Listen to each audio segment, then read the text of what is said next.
Hoje nós vamos falar de direito empresarial, das medidas emergenciais, das MPs trabalhistas e também do comitê de crise. Ei, meu amigo. Bastante gente aí, né? Pois é, eu estou muito feliz com, mais do que coincidência do nosso encontro, né, Júlio? É afinidade, né? É um grau de afinidade, uma irmandade que a gente tem, assim, para a vida inteira. Você, na sua atuação em direito do trabalho, que tem notório saber jurídico e através da sua plataforma Descomplicando o Direito do Trabalho, tem ajudado, né, aqueles que militam na área trabalhista e tantos empresários que estão nesse momento de pandemia, isolamento social, inclusive alguns não conseguem nem realizar alguma atividade remota, está ali com as suas atividades 100% paralisadas. Então essas medidas emergenciais e acabam sendo protetivas, impulsionadas pelo governo federal, elas são muito emergentes. E na nossa área jurídica também vem um entendimento divergente. Então eu vou ouvir de você a sua percepção, o que você tem observado aí nesses bastidores e na sua atuação profissional também como advogado especializado nessa área trabalhista. Para aqueles que ainda não me conhecem, meu nome é Rose Giacomin e nós impulsionamos esse programa Business Talks com a máxima de reunir pessoas com notório saber jurídico, pessoas que têm muita especialidade na temática, para estimular vocês nos estudos, aqueles que estão ainda na graduação, aqueles que estão na fase de carreira, de concurso, ou mesmo estudando para a OAB, e aqueles que estão realmente sentindo na pele esse momento de pandemia, de isolamento social. Então, é fato notório para todos nós que nós temos uma crise, né, uma ferida que está sangrando muito, e para os empreendedores, que é justamente esse setor jurídico e produtivo, né, Júlio, interessa muito para a gente. Eles têm sofrido aí muito nessa fase, tanto de transição como em fases de incertezas. Não sei se você sente, meu amigo, que de um dia para o outro há uma desconstrução muito grande de tudo que a gente achava que sabia, né? Sem dúvida, Rose. Primeiro, né, boa tarde a todos aí que estão nos assistindo, especialmente, né, você, Rose. Te agradecer inicialmente pelo convite para fazer parte desse projeto tão bacana, em que todos nós aí que estamos envolvidos acreditamos muito, né, o Business Talks, que é justamente para trazer para a advocacia, para os empresários, aqueles conteúdos, né, que muitas vezes passa despercebido, ou passa assim ao largo e não pode passar, né? A gente sabe que não pode passar, então essa parte da consultoria cada dia tem maior relevância. Também agradecer aí, né, aos demais parceiros, o Notório Jurídico, né, todo mundo que está nos apoiando aí, a AMAT, né, Associação Mineira de Advogados Trabalhistas, todos os demais que nos apoiam, né, convido a todos aí a visitar o nosso perfil também lá no Instagram, do Business Talks. E, Rose, só iniciando aqui falando rapidinho desse meu projeto que você bem colocou aí, que é o meu canal no YouTube, né, o Descomplicando o Direito do Trabalho. Como o próprio nome diz, é para tentar descomplicar algo que para muitos parece um monstro, uma coisa muito difícil, uma coisa muito inusitada. E nesses tempos, né, de pandemia, realmente isso dá bem complexo. E aí a gente está tentando descomplicar. Então fica também o convite para quem quiser fazer inscrição lá no meu canal ou me seguir aqui pelo meu Instagram, né, no Bahia.Julio, Bahia sem H. Eu estou à disposição. E estou aí às ordens para a gente bater um papo aí sobre essas mudanças do direito do trabalho, né, Rose? Que não são poucas. Não são poucas.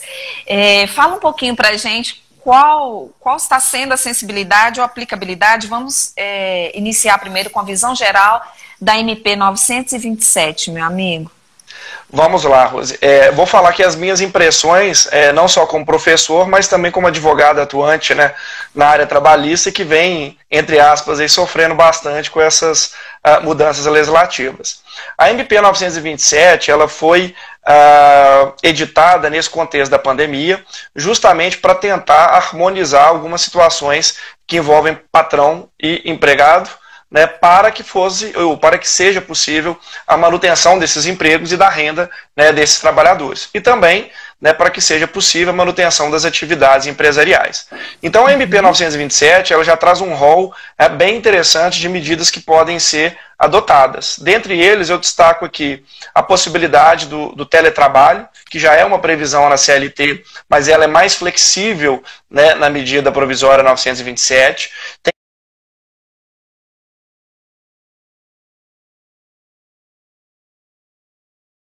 Tem a possibilidade de banco de horas para até 18 meses da compensação, e já fica a primeira dica aqui da nossa live, que às vezes passa despercebido, que esses 18 meses, Rose, não são contados a partir de agora. Por exemplo, do dia de hoje que o trabalhador não trabalha, né, que a gente chama também de banco de hora negativo. O prazo de 18 meses para compensação, ele só vai se iniciar no fim do período de pandemia, que a princípio, pelo decreto legislativo, é dia 31 de dezembro. Então, até o fim do ano, se isso, né, esperamos que resolva antes, mas só quando houver a revogação desse nosso estado de calamidade é que iniciará esse prazo de 18 meses. Então, nós temos essa segunda, né, ferramenta aí que pode ser utilizada. Temos também a antecipação de feriados, que aí ela é mais simples, mais fácil de ser entendida, né? Você simplesmente antecipa os feriados e a pessoa depois lá na frente trabalha nesse feriado. Tem também a antecipação de férias, né? A antecipação de férias de férias individuais, inclusive para aqueles que não têm o primeiro período aquisitivo completo. Então, se eu entrei, por exemplo, na empresa agora, tenho 3 meses de casa, eu posso ter o contrato suspenso? Sim. Perdão, ter antecipação de férias? Sim.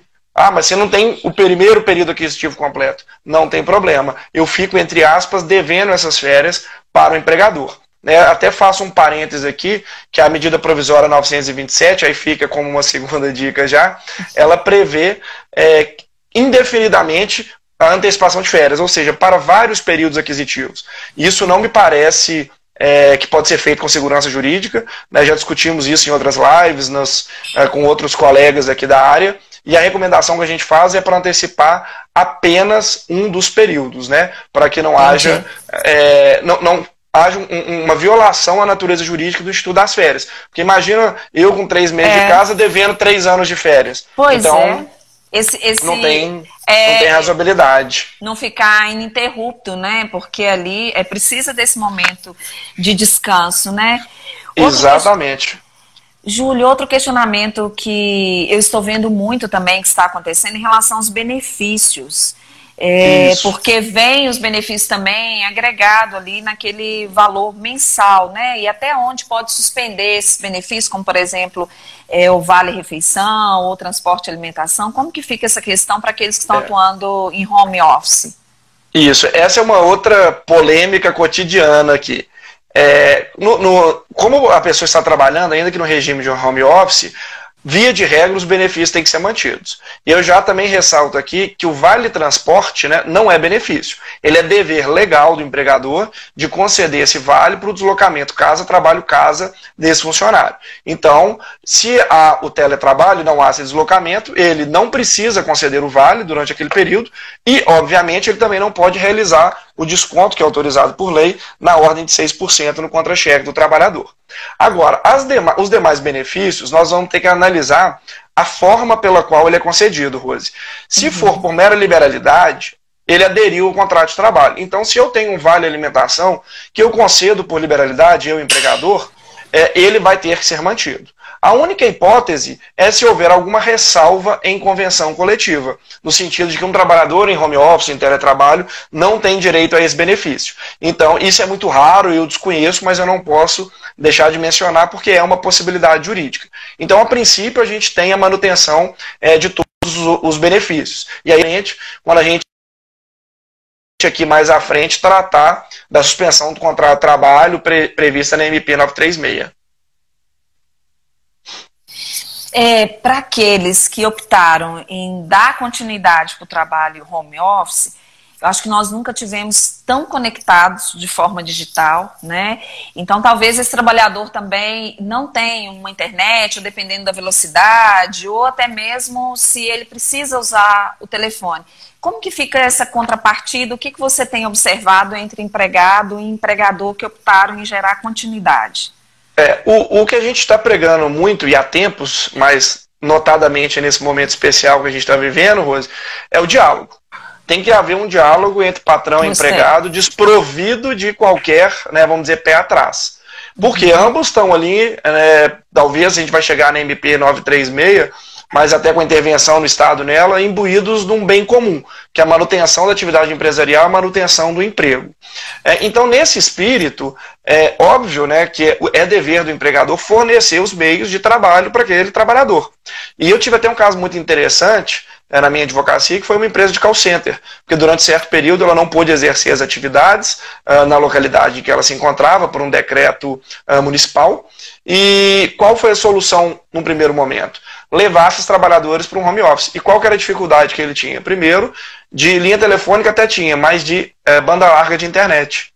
Então, ele teve que apurar com aqueles trabalhadores o que era possível, né, os que tinham, ou ajudá-lo financeiramente, que aí é um dever dele também, isso deve ser ajustado por escrito, ou reembolsá-lo esses custos com a internet, né, e aí ele conseguiu manter parcialmente a operação dele. Então ele separou aquilo que era possível de ser feito em home office, em teletrabalho, e aquilo que não era possível, e aí ele concedeu as outras modalidades aí previstas na 927, especialmente banco de horas e antecipação de férias. Então, via de regra, só para ficar clara aqui minha resposta, o empregador tem que arcar com eventuais custos, ainda que seja de forma de reembolso. Olha, então vou te reembolsar aqui R$50 por mês pelo seu custo com internet, energia elétrica. É algo absolutamente razoável. E aí, como eu disse, diálogo, conversa, se possível põe no papel essa ajuda de custo para não ter problema.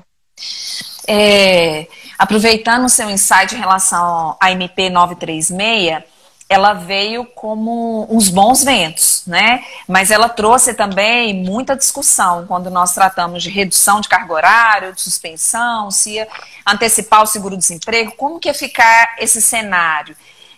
Eu queria ver o seu parecer, na prática, se está sendo bem utilizado e bem aceito. Rose, de fato essas duas inovações legislativas aí, eu estava até conversando com um colega hoje, nos fez revisitar toda a lógica, toda a legislação trabalhista, né? Por quê? Porque existem algumas disposições que podem parecer que caminham para um lado e caminham para o outro. Eu chego aqui, né, a gente vai ter um tempinho, eu falo aqui até da situação do aposentado, que é uma dica também interessante para quem está nos ouvindo. Então, o que aconteceu? A medida provisória 936, ela surgiu num contexto, Rose, em que o artigo 18 da medida provisória 927, ele foi revogado. Esse artigo 18, eu não sei se vocês se lembram, ele previa a hipótese de suspensão do contrato de trabalho por 4 meses, sem o trabalhador receber nada. O que era, obviamente, um absurdo. Né? E no dia seguinte, a edição dessa medida provisória, já veio outra revogando o artigo 18. Então, a 936 veio justamente para complementar as disposições emergenciais, que é assim que tem sido chamada, para a manutenção do emprego e da renda e também das atividades empresariais. Então, essa medida provisória, que a gente tem, como a gente tem dito, ela está lastreada num tripé, que é empregado, empregador e Estado. Isso que é muito importante, tem que ficar claro para todos. Por que eu digo Estado? Porque talvez pela primeira vez na história, eu não tenho conhecimento, alguns colegas com os quais eu já debati esse assunto também, a gente não viu até hoje o Estado, né, intervindo como está intervindo nessa relação, inclusive pagando o chamado benefício emergencial, né, para manutenção do emprego e renda, que a gente apelidou de BEPER, mas que veio a portaria de sexta-feira e chamou de BEM. Mas enfim, esse benefício emergencial, então, ele é uma contrapartida que o Estado fornece para os trabalhadores quando eles têm a suspensão do contrato de trabalho ou quando há a redução de jornada e redução de salário de maneira proporcional. E aí, Rose, para eu não me alongar muito e a gente ir mais aos pontos, eu só tenho que deixar claro o seguinte, de acordo com faixas salariais, que aí eu posso mencionar depois, é possível a celebração desses acordos de maneira individual. Então, o que tem que ficar claro para todo mundo é que tem que haver um acordo. E aí eu insisto na questão do diálogo. Porque se for algo imposto pelo empregador, e o trabalhador não concordar com aquilo, for coagido, ameaçado a assinar um acordo de redução de jornada e salário ou um acordo de suspensão do contrato, lá na frente nós vamos ter um problema jurídico muito sério. Né, que você bem sabe aí que é o vício do consentimento. Então esse acordo vai ser nulo de pleno direito. E aí nós vamos ter como consequência, né, o pagamento de salários para esse trabalhador e tudo mais. Então, esse é um primeiro ponto, é um acordo. E aí, a grande dúvida que existia dizia respeito à constitucionalidade desse acordo individual. Na medida em que o artigo 7º, inciso 6 da nossa Constituição, prevê de maneira muito explícita que a redução de salário só pode ocorrer por negociação coletiva, ou seja, com a participação do sindicato. No entanto, o Supremo Tribunal Federal, há 10 dias atrás, decidiu, né, pela constitucionalidade, ainda que em sede cautelar, dessa previsão da medida provisória, trazendo uma segurança jurídica, e o fundamento básico é justamente esse momento emergencial que a gente vive, né? Então, neste momento excepcional, essa exigência da Constituição está sendo relativizada diante da necessidade de decisões ágeis que precisam ser tomadas e diante desse tripé que eu estou mencionando, que é a participação do Estado. Que foi, assim, fantástico, inesperado, mas fantástico e é essencial, porque se o agente econômico ele deixa de existir, também aumenta-se o índice, assim, exorbitante em relação ao desemprego no nosso país, que já é preocupante, né? Já é preocupante. E tem uma outra MP também, Júlio, que é a 944, que ela traz essas linhas de crédito. O que a gente tem observado na prática empresarial é que não tem tanta facilidade assim, até porque a instituição financeira ela precisa de algumas garantias para liberar esse crédito. Como que você tem atuado e como que está a percepção na sua visão em relação à MP 944? Rose, de fato, há essa previsão. Eu conversei com alguns clientes sobre ela, principalmente aqueles que tiveram atividade paralisada integralmente, né? Mas, sinceramente, não conheço ninguém ainda que tenha conseguido acesso a esse crédito. E eu vi que havia eu senti deles. Não posso falar com toda a propriedade, porque não fui eu quem, né? Fui até os bancos, etc. Mas me relataram quem teve uma primeira intenção da dificuldade de acesso ao crédito e da dificuldade de aprovação e também de taxas, né, do chamado spread aí, que era cobrado pelas instituições. Então eu não conheço ainda quem aderiu a esse programa. E do ponto de vista trabalhista, ele traz também uma importante reflexão, que é uma possível estabilidade para aqueles que contraírem este crédito, uma estabilidade dos funcionários, de não poder dispensar durante aquele período, né, 60 dias, 2 meses, dos créditos. Tem uma previsão nesse sentido, mas ainda não foi amplamente debatido, até pela ausência de utilização ainda, né, dessa ferramenta, que me parece muito importante e muito salutar, né? Eu não quero te perder de vista. Vamos dar os bons ventos para quem está nos acompanhando agora, que nós temos um encontro, inclusive com a carga horária maior, não é, Júlio? Uma live só para falar das questões trabalhistas, nesse momento de enfrentamento de crise, que é um próximo encontro que nós teremos, na quinta-feira, né, Júlio? Isso, quinta-feira, 17 horas. Na quinta-feira. 30. Isso, né? Então, na próxima quinta-feira, 17 às 18 horas, nós teremos uma live com o professor Júlio, né? Um especialista, ele atua na área trabalhista, então milita nessa área prática e ele tem muito a somar. Nosso tempo acaba sendo um pouquinho justinho, porque meia hora para falar de direito de trabalho. O direito de trabalho, Júlio, ele nunca esteve tão em evidência, né? Ele, o direito e o próprio direito empresarial. E eu acompanhei a repercussão nas suas redes sociais em relação à redução da jornada de trabalho daquele que já é aposentado. Aproveita essa inovação e comenta com aqueles que estão nos acompanhando agora. Isso deu muita polêmica, Rose. Até eu já vi que várias pessoas fizeram perguntas muito pertinentes aqui, né? E, infelizmente, pela exiguidade do tempo, e nem uma hora a gente vai conseguir responder todas. Então, eu já queria deixar aí o meu direct aberto, né? Para quem quiser no Bahia Ponto Júlio, já pode mandando as perguntas para a nossa live de quinta, para o Notório também, né? Que aí a gente já organiza essas respostas, que tem muita coisa. Então, e essa é a polêmica mais recente, Rose. Por quê? A medida provisória 936, ela foi construída, como eu disse a vocês, com base nesse tripé. E a gente teve uma live até, parece que a gente ainda brincou mãe de Ná, numa terça-feira da semana passada, com 3 especialistas de áreas diferentes, todos professores, um juiz do trabalho, um auditor fiscal e um advogado de São Paulo, e surgiu esse tema, que era, antes da portaria, se era possível a suspensão de contrato ou redução de jornada de trabalho para aqueles que recebem outro benefício de prestação continuada.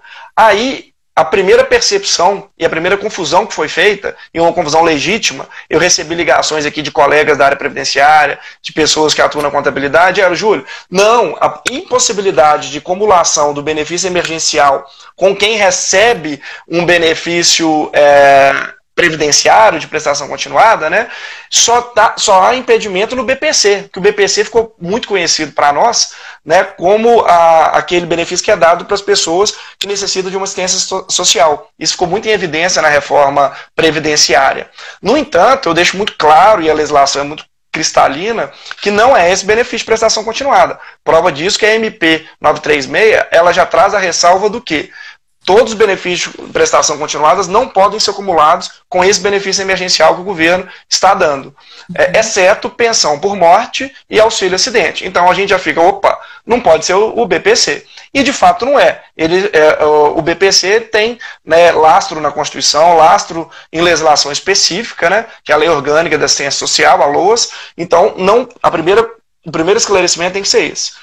Então, aí instaurou-se a controvérsia. A partir do momento que a aposentadoria, que é a mais corriqueira e o benefício mais corriqueiro, não pode ser cumulado com esse benefício emergencial dado pelo governo, e aí previsto na MP 936, uma interpretação, vamos dizer, mais elástica, mais extensiva da MP, nos conduziria a quê? A proibição dessa suspensão ou dessa redução.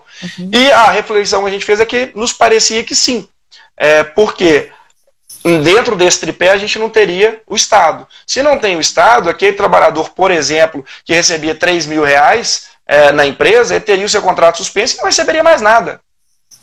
Então, temos alguns princípios, como a dignidade da pessoa humana, a preservação da renda, estabilidade financeira.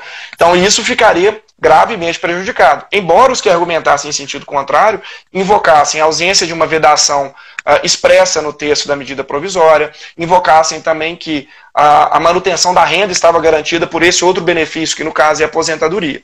Então instaurou-se essa divergência, muito válida e muito legítima.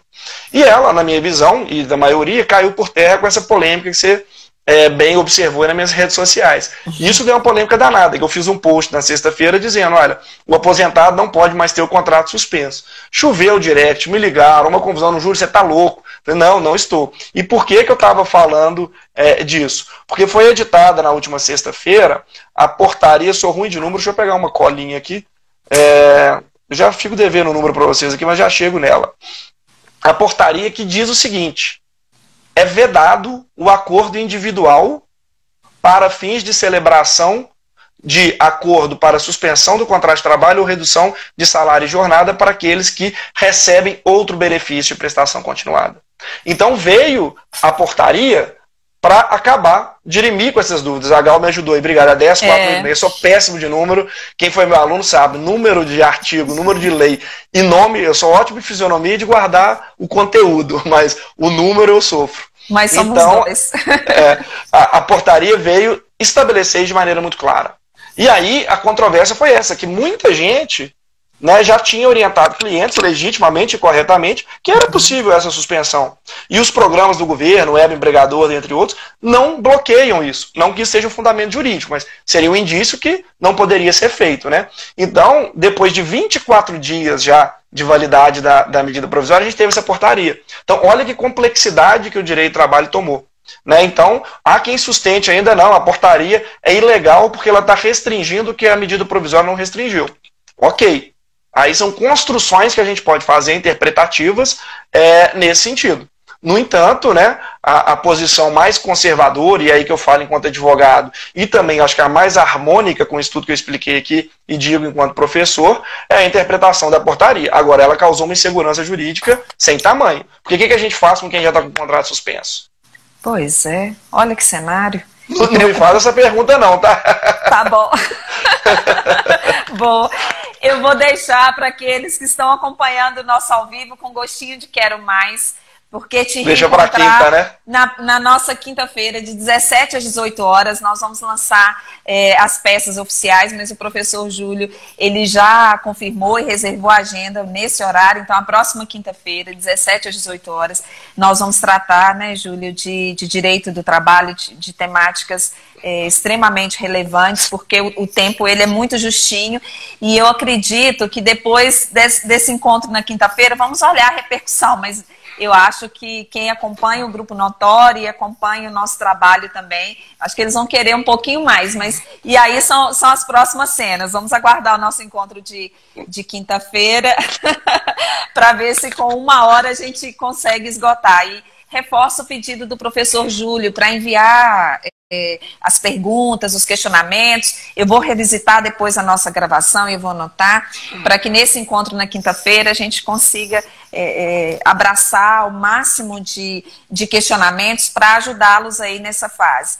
Reforçando que essa iniciativa é do Business Talks, um programa que veio para somar nesse momento de isolamento social, de tanta repercussão jurídica, para aqueles que atuam, né, Júlio, na área jurídica, ou mesmo para os estudiosos, ou os próprios empresários, né, porque não são todos empresários que têm condições de ter uma assessoria jurídica, então Sim. eles ficam descobertos e ficam muito tensos, né, porque Sem dúvida. é muita responsabilidade, né, uma das profissões talvez de maior repercussão, né, hoje em dia, é o fato de empreender com tantos riscos aí, nesse momento de pandemia, esse agente econômico também, ele está muito preocupado, né. Ô, meu amigo, olha... Isso aí, Rose. Muito obrigada, foi fantástico, eu nem vi o tempo passar, mas... Nem eu. Tem uma regressiva aqui pertinho de mim. É lógico. O professor E eu não posso fazer essa desfeita com o grande Keider, né? Ainda mais que eu fiquei sabendo que ele tá de terno para justamente fechar com chave de ouro a live de hoje, né? Ô, gente, Rose, muito obrigado pelo convite, né? Parabéns pelo projeto, parabéns aí ao Notório Jurídico. Como você disse, estou aberto às perguntas. Nós estamos num momento de reinvenção e de protagonismo do direito do trabalho, isso me deixa muito feliz, né? Então, minhas redes sociais estão abertas para as perguntas, eu tenho tirado dúvida quase que diariamente, sábado, domingo, e de maneira gratuita, que eu entendo que é um compromisso social que a gente tem que ter, e foi nesse espírito que eu criei meu canal também, que é absolutamente gratuito. Então, estou à disposição de todo mundo que está nos assistindo, que vier nos assistir, para responder perguntas ali pelo direct, ou para ter alguma sugestão de um vídeo para gravar lá no Descomplicando Direito do Trabalho. Então, estou absolutamente à disposição, e quinta-feira a gente se encontra e vou ficar assistindo o Keider aí no bate-papo com você. Muito obrigada. De coração, muito obrigada pela confiança. Até mais. Obrigado. Até mais. Tchau, tchau. Tchau, meu amigo. E vocês aguardem a gente ainda do outro lado. Nós vamos dar início agora. Eu vou convidar o professor Keider Loyola. É um doutrinador renomado da editora Ridel. Eu vou convidar o Keider para participar com a gente.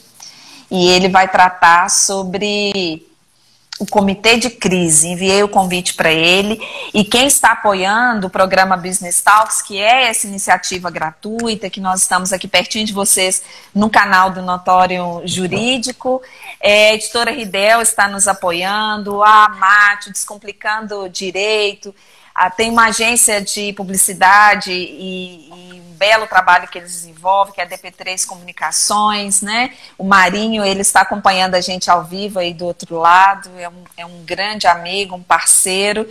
E acabou de entrar em cena o meu irmão de vida, o professor Keider Loyola. Seja muito bem-vindo, Keider, é uma alegria. Olá, Rose. Tá me escutando bem? Te reencontrar. Estou, meu irmão. Que ótimo. Agradeço muito o convite de estar participando aí. Eu acho que é muito instrutivo. A iniciativa é extremamente louvável e pertinente. No momento tão aflitivo, informação é o mais importante, porque as únicas informações que todos têm hoje no dia a dia são nos meios de comunicação, e muitas delas com informações ali bem parciais e tendenciosas. Eu acho que, pegando carona aí das informações do Júlio, descomplicando as informações aí. Adorei. E para aqueles que estão nos acompanhando, Keider, fala um pouquinho da sua trajetória e nesse momento de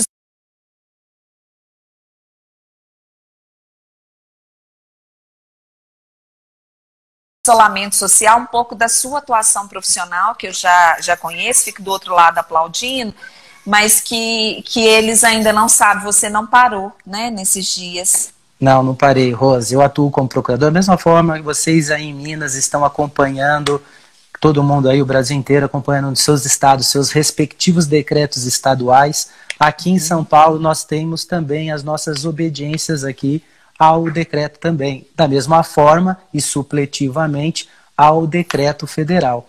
Então, eu atuo diretamente como único procurador responsável pelos contratos dados como, dada a emergencialidade que o caso reclama, por dispensas ali de licitação, como também todos os casos de licitação que tiveram que ser suspensos. Então, pegando inclusive na carona das informações que vocês estavam prestando, imagine, muitas das pessoas aí pode estar imaginando o contrato de trabalho, aquela relação direito privado versus direito privado.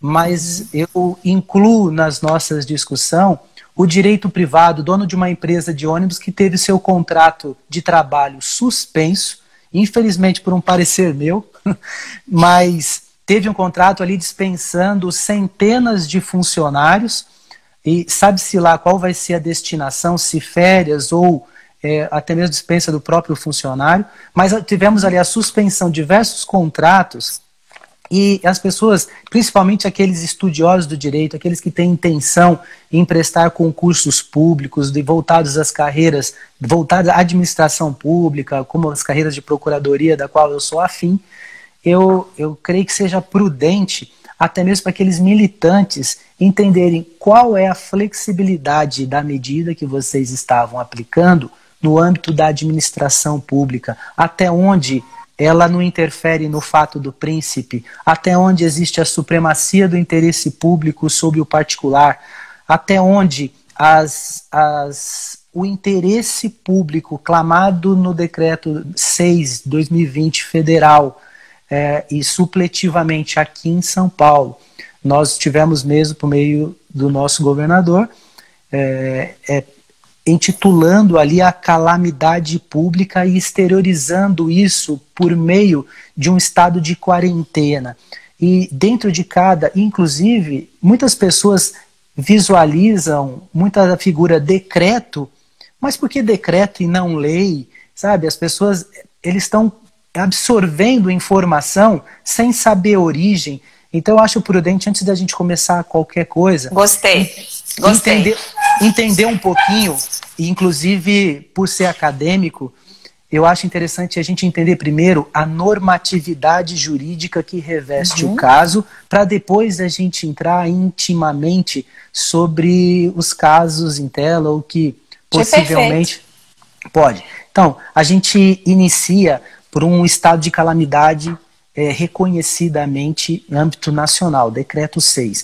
Aí vocês, eu não sei, aí em Minas não acompanham, mas as informações sim, mas não por meio do decreto, vocês têm o 648, aqui nós temos o 64879 de 2020, na qual ele trata não só das informações abarcadas no decreto 6 federal, como também as informações pertinentes ao Estado, porque reconhecidamente por meio de um estudo, não faço parte desse estudo, mas técnicos afirmam por meio do estudo que o estado de São Paulo hoje é o de maior incidência, porque nós temos numa grande São Paulo, só na grande cidade de São Paulo, e as cidades que são afetas à grande metrópole, nós estamos falando de mais de 25 milhões de habitantes.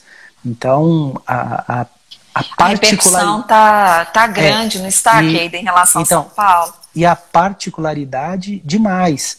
Então, nós partimos por esse raciocínio e, por sua vez, os municípios reproduzindo e não podendo contrariar o disposto no decreto estadual, contrário que muitos municípios vêm fazendo.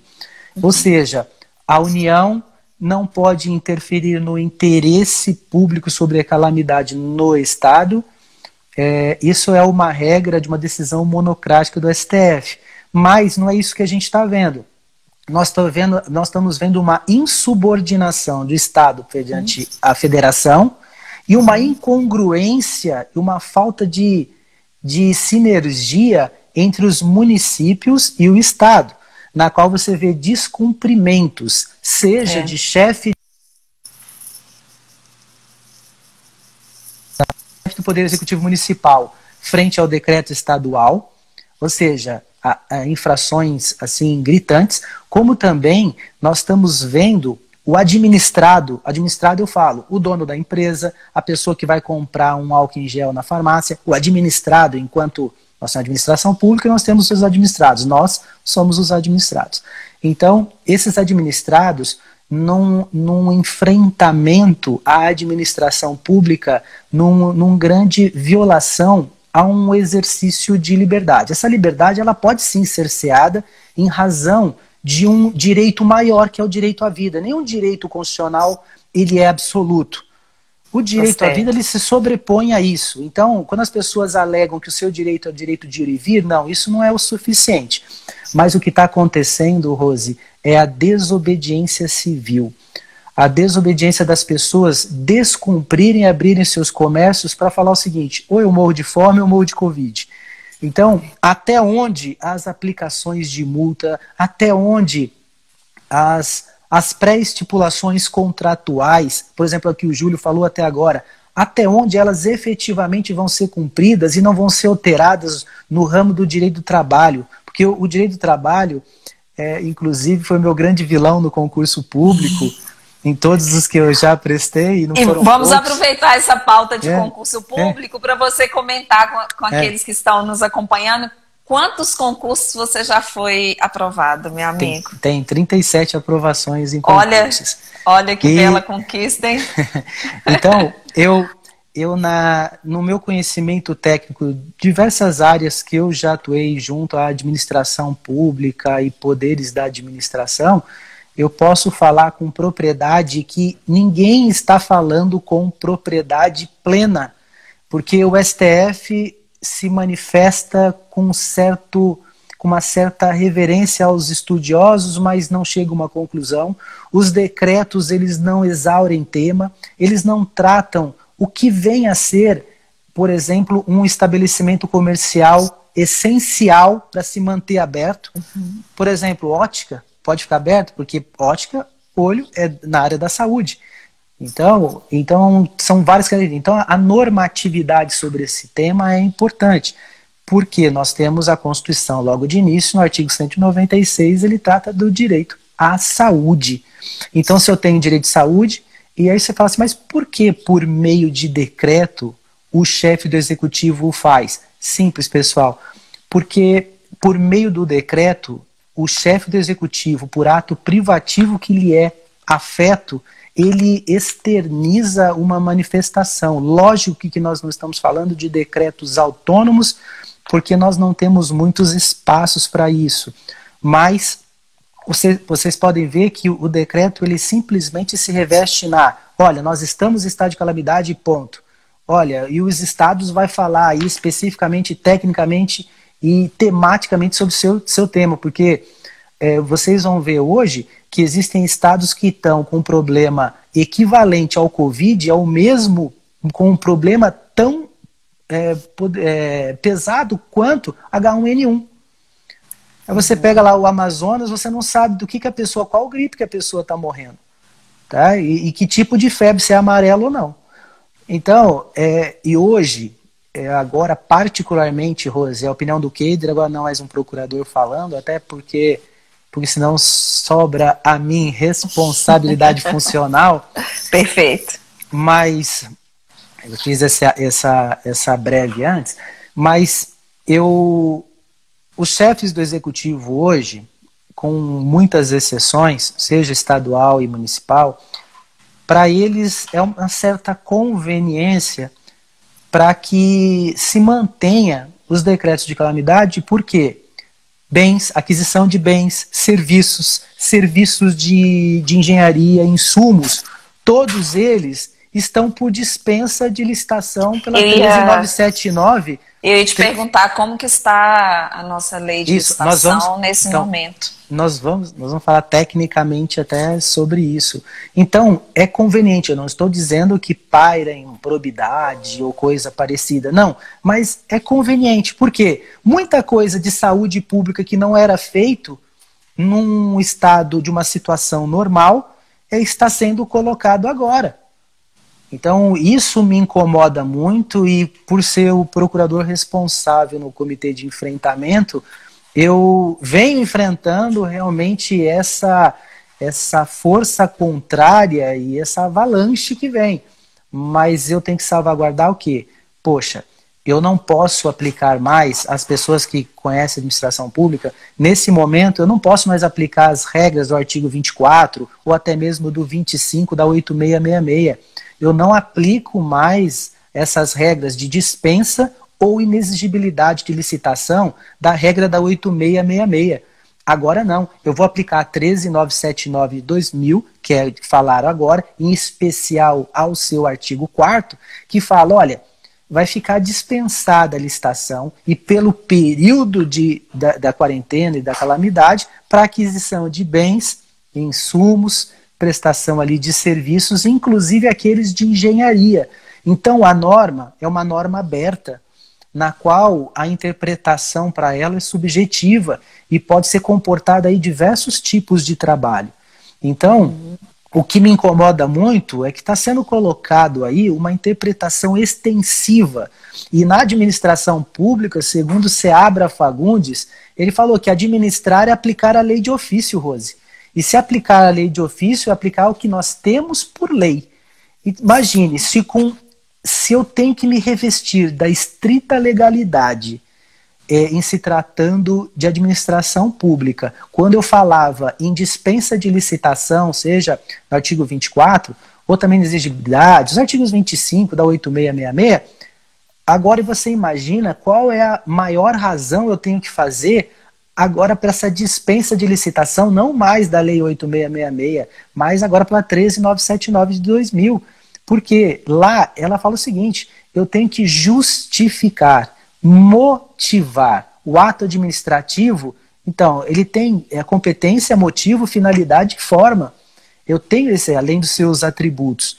Inclusive, na administração pública, Rose, além dos artigos do artigo 37, legalidade, impessoalidade, moralidade, publicidade e eficiência dos atos administrativos, quando se trata de licitação, eu tenho que acrescentar aqui outros princípios que o artigo 3º da 8666 ainda me impõe, falando o seguinte, olha, além daqueles todos, como se não bastassem, ainda tenho mais a isonomia, a economicidade e a vantajosidade. Ou seja, eu tenho que demonstrar necessariamente a vantajosidade daquele ato.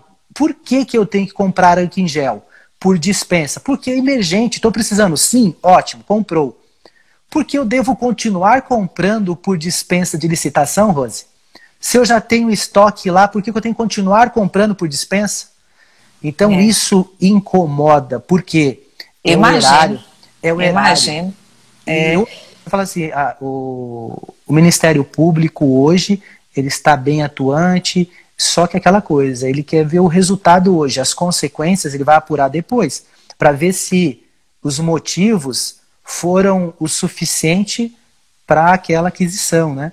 Então, o professor Everton, lá de Poços de Caldas, ele fez muitos elogios da sua fala e te mandou um abraço. O Júlio também ficou te aplaudindo do outro lado, mandou um abraço.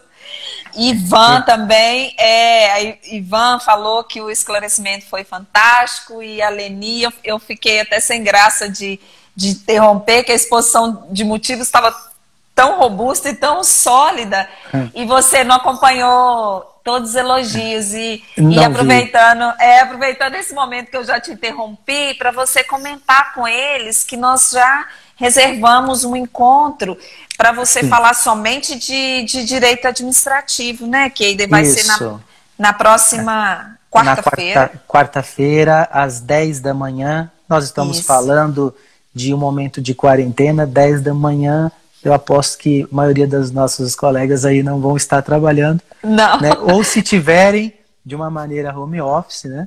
Aí eu acredito que seria possível. Nós vamos tratar desse tema, mas voltado para o direito administrativo, e dentro desses contratos, podemos colocar alguns cases, sugestões aí por meio do direct, pode apresentar, pessoal. Eu acho importante trazer o que acontece, por exemplo, aí na cidade de vocês, no estado de vocês, apresentar para a gente. Eu acho muito importante e pertinente. Verdade, muito. Eu me sinto aí lisonjeado se me apresentarem casos. Ninguém é dono da razão, Rose. Hoje qualquer pessoa pode dar pitaco nessa área. Sabe por quê? Porque sabe o que todo mundo sabe sobre isso? É o básico que eu falei. Decreto federal, decreto estadual, seus decretos municipais dentro de cada estado, o artigo 196, que nós temos obediência ao artigo 37 da Constituição, mas nós devemos obediência também aos princípios subsidiários da Lei 866, do seu artigo 3º. Nós temos a obediência da Lei 13979, que ela se aplica nesse período de excepcionalidade da emergencialidade e não se aplica, portanto, o artigo 24 e a dispensa de inexigibilidade 24 e 25 da 8666, e eu estou tratando de aquisição de bens, consumo, de insumos em engenharia e tudo mais. Então, quer dizer, além dessa temática, nós vamos falar pontualmente todas aquelas empresas que prestam serviço para a administração. Quais delas, por exemplo, professor. Qual tipo? Tem professor que é temporário, tem professor que é efetivo, tem pessoas que prestam serviço de limpeza, tem merendeiras, pessoas que trabalham de serviço de alimentação escolar, e é serviço também terceirizado, muitos deles não são efetivos. Como que fica essa relação da administração empresa e dessa empresa e funcionário? Será que essa pessoa teve o contrato, veja bem, a empresa, ela teve o contrato dela de trabalho, imagina, entre lá, 190 funcionários de merendeira, a empresa vai lá e faz a merenda na escola, né? Agora, poxa, uma saída aí para o Júlio trabalhar também. Júlio, forte abraço, meu amigo. E você pode trabalhar com essa ideia, porque você imagina essa empresa, ela não deu causa à situação, ela não tinha como prever a situação, que é um dos requisitos importantes para a escusa de responsabilidade no direito do trabalho. Ela não deu causa a isso. Então, como que eu vou sujeitar, apenas porque ela tem maior capacidade econômica, eu vou impor o ônus da obrigação financeira carregada nas costas do empregador? Essa conta, Rose, seja financeira, seja moral, humana, ela tem que ser partilhada e na medida proporcional para cada ser humano. Tem que levar para casa um pedacinho desse fel aí, desse bolo de fel. Todo mundo vai levar mesmo, não, é inevitável. Isso e como o nosso sistema multiportas, quando nós falamos de conciliação, mediação e arbitragem, como a negociação, ela ficou em evidência, mas ela nunca foi tão atual como agora, não é? Igual você quando cita em relação aos terceirizados, que é iniciativa privada, né? E qual a responsabilidade do poder público. Então, essa construção, ela acaba sendo diária. Primeiro, depende dessas medidas para enfrentamento de crise. Então, tem muita legislação esparsa, tem que verificar o direito realmente no caso concreto, e dependendo do status, até em relação à região, né? Então, de repente, uma tratativa em São Paulo é diferente num outro estado, então isso tem que revisitar. Mas diferente. A importância da sua atuação, você não parou esses dias, né, Keider? Não parei nenhum dia, inclusive me assiste aí o Rodrigo e o Alex. Ele é mais do que estagiário, funciona melhor que muito procurador aí de carreira como eu, é um espetáculo. O Rodrigo é o meu braço direito e esquerdo também, e nós três ali para a área jurídica, nós não paramos nenhum dia, não só para cuidar desses dissabores que estamos experimentando aqui, mas também para cuidar de uma cria de 5 gatinhos agora, que nasceu 5 gatinhos lá na Procuradoria, e nós também estamos cuidando, desde já conseguimos doar 3. Então nós temos mais esse período de quarentena. Parabéns pela atitude, viu? Inclusive, quem quiser um gatinho, a gente pode despachar. Mas, perfeito. Mas, Rose, esse momento nós não paramos.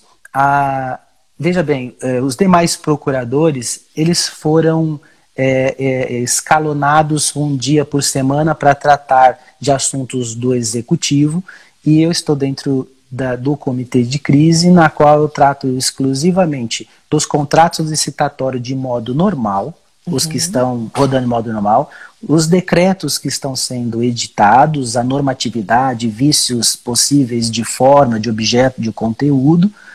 Eu estou tratando também da dispensa de licitação com base na 13979, né, o artigo 4º, tratando especificamente, e também da suspensão e interrupção dos contratos de prestação de serviço.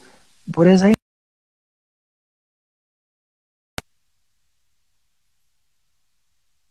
se as aulas pararam, o serviço de limpeza da escola será necessário?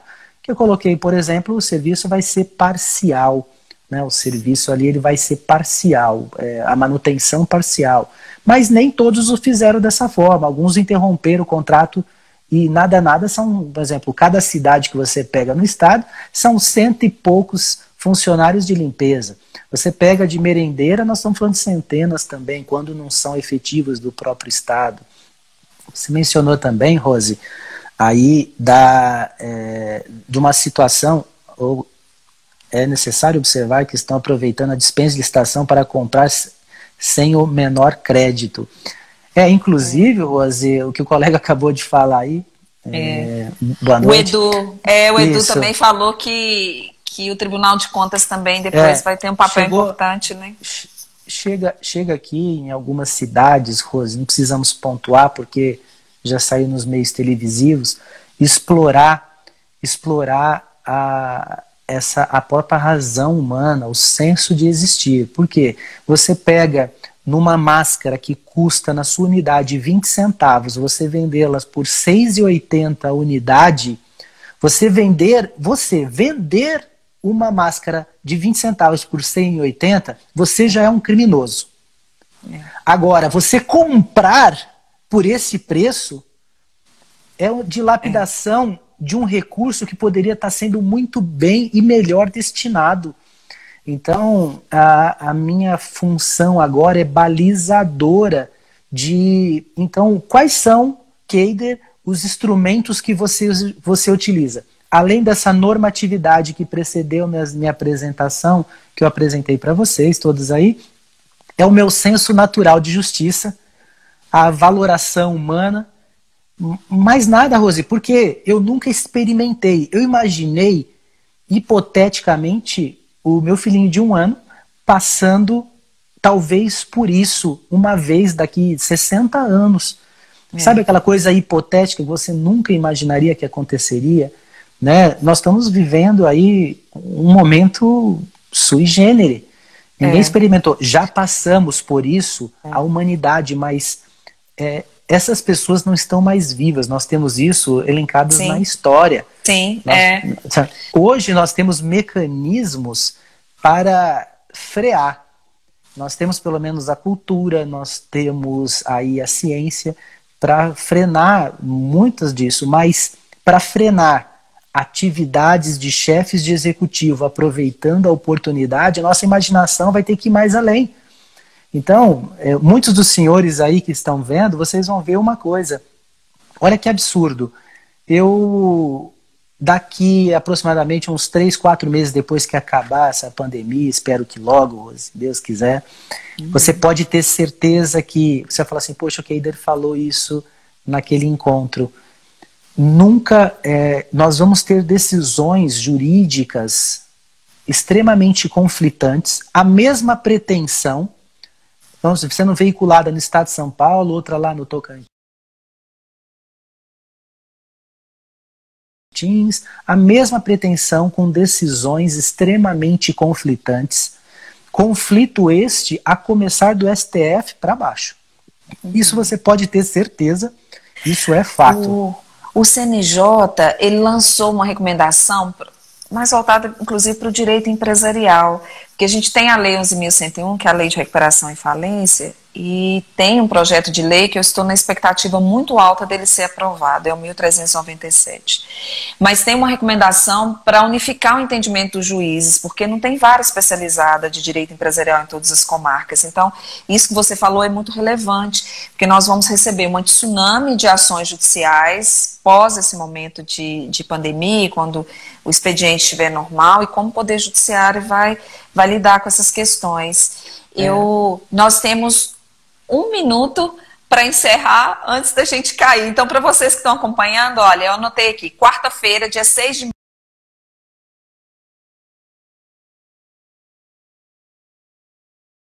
maio, às 10 horas da manhã, nós vamos lançar todas as peças. O professor Keide, ele já reservou a agenda, nós vamos tratar 1 hora só de direito administrativo. Não perca essa oportunidade, é uma joia muito preciosa, uma joia rara, com notório saber jurídico, e eu sei que vai somar muito aí nos seus estudos, né, para vocês que nos acompanham, para aqueles empreendedores também, porque o setor produtivo, ele está sofrendo muito.